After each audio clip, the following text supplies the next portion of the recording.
What's going on, everybody? It's Frito here for your Overwatch. There is another news roundup video coming up today, so keep your sub box open and peeled for the next video as well. But this broke today, a new experimental card that changes a bunch of the top meta picks, so decided to make a separate video dedicated to it. So the first nerf we're going to take a look at is Baptiste.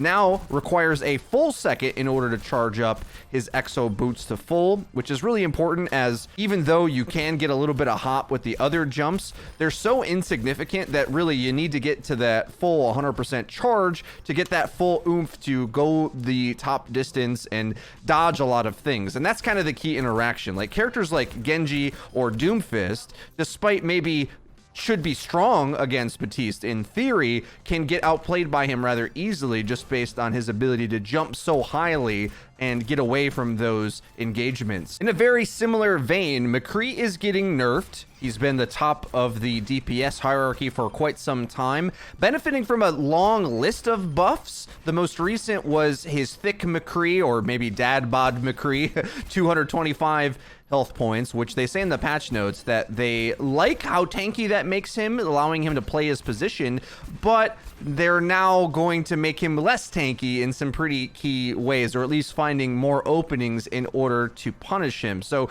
the first one is the reload speed is going to take longer again, back to 1.5 seconds. This is going to matter just in general, as before, if you needed to whip out a reload, the time to get that final shot on that character that's diving you, whether it is a Winston or Doomfist or whatever, that's where you're really going to notice the minor changes in timing, where a third of a second extra time in order to get that follow-up shot, I mean, that's enough Tesla damage or Doomfist damage or whatever to finish you off, making that window of downtime when you need to reload much more punishing just in general. Also keep in mind, it makes an ability like Fan the Hammer quite a bit worse, because that dumps your ammo out, meaning that there is again that significant downtime. So no matter what, the stun Fan the Hammer play is nerfed by this change, although in sort of a different way than maybe we wanted. Like the damage itself is outrageous, especially against tanks or any bigger target, but now outplaying it means that you want to look for him to be out of ammo and then punish him harder, which will definitely be the case.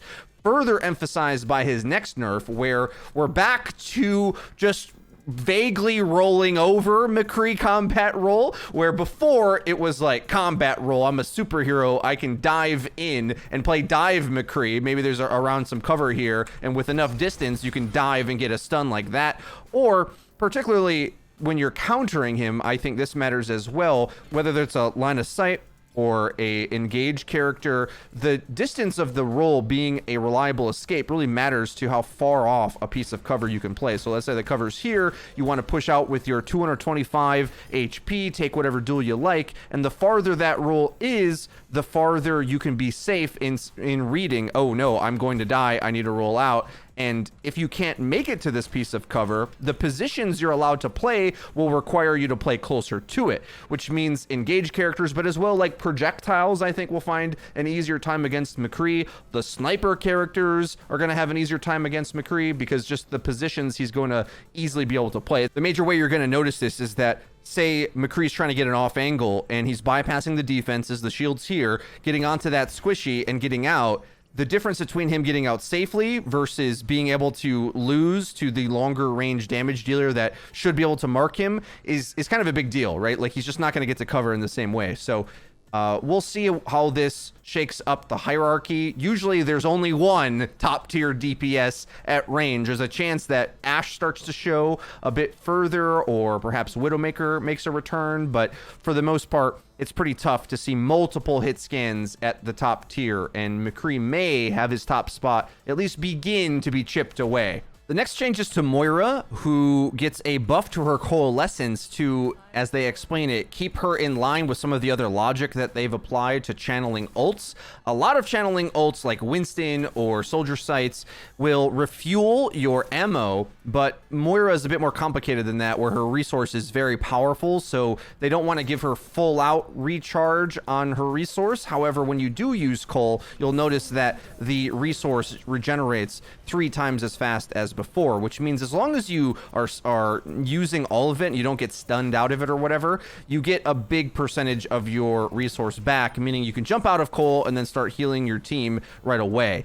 Moira's kind of a tricky character for the devs to balance because in a pre-made team that plays aggressively in her spikes of value, which is to say, like, while she has heal, and you make use of that in a short amount of time, well, then Moira can really overwhelm teams and be very scary. But if the team in ranked is a bunch of solo queuers playing indecisively, Moira can start to show her gaps, which they've tried to address with how easily you get your resource back. But this is a bit of a slippery slope, to be honest, because a little bit of coordination goes a long way with these overwhelming OPAF stats. That's a callback to the old BlizzCon, if you remember that. Rip Jeff. It especially starts to get dicey when you consider that they're buffing Reaper, who I think's like low-key one of the most underrated DPS right now, not really maximized or actualized, partially due to McCree being so good. McCree's got a stun for him, better medium-range damage, and you kind of just have to think less in order to play McCree, whereas a little bit of craftiness with Reaper, he fits very interestingly between Tracer and McCree's playstyle, where his ranged buff allows him to play similar angles really to McCree's, but also gives him the durability and flexibility of some of the movement tricks that Tracer can do. And as soon as you start to see Moira go up in that regard or McCree go down, you start to think Reaper might start to look better anyway, just because of the bigger gaps in downtime McCree has for Reaper to exploit. So keep that in mind. 5% health buff. I think the matchups you'll notice that more are the ones he was already good at, which is to say tanks that don't have armor. Currently on live, prior to the experimental, I felt that Roadhog was a pretty fair matchup for Reaper, which is to say if you outplay a hook, you probably farm his face with the appropriate range and headshot damage. But now with that little bit extra tankiness, more characters and matchups like that, once you shred through the armor at least, will be easier for Reaper, and he'll be able to stand and like physically tank against some of that damage. Just, you know, one little extra strike, if you have just one more health to survive a hammer swing in certain circumstances, you're gonna notice that. It's not a big change, but I think it's one that I'm a little afraid of that they're even looking at, because I low-key think Reaper's pretty nasty in the right circumstances, at least when the enemy's not playing McCree, which may start to reveal itself if they keep nerfing McCree. The last change is a little bit surprising to Zarya, where her low-end beam damage is being nerfed, which is going to punish you further for not getting and maintaining charge, which with previous nerfs, they have made it even harder and more punishing.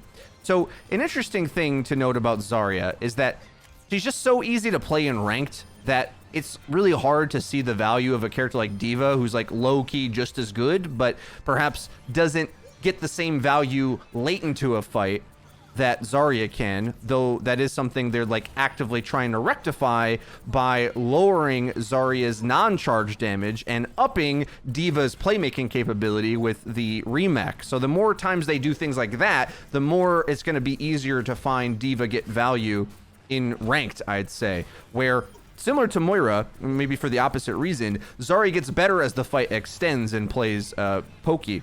Whereas D.Va, I think you're going to notice, does have more damage up against a Zarya that is suffering from low energy. Speak to your doctor if you need help with energy enhancement.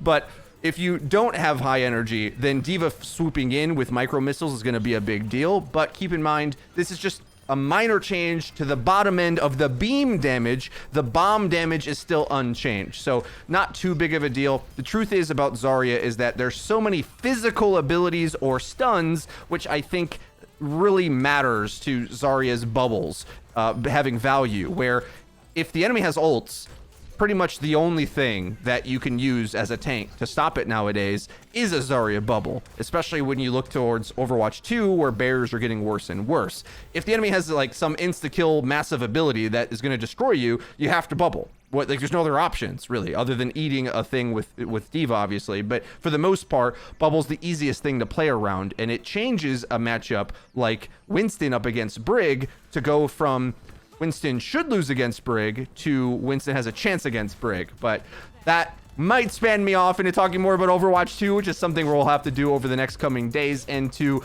get clued in to when those videos are going live. You'll want to be sure to hit subscribe and click the bell icon to actually get notified when our videos go live. Link to the description is our Twitter, where we can have more discussions about the state of Overwatch into Overwatch 2. Interested to see what you guys have to say about this upcoming experimental patch. A lot of characters people have been begging the devs to change are finally getting changed. Be interesting to see how that pans out. That's been it for me. I've been Frito for Your Overwatch. We'll see you guys next time.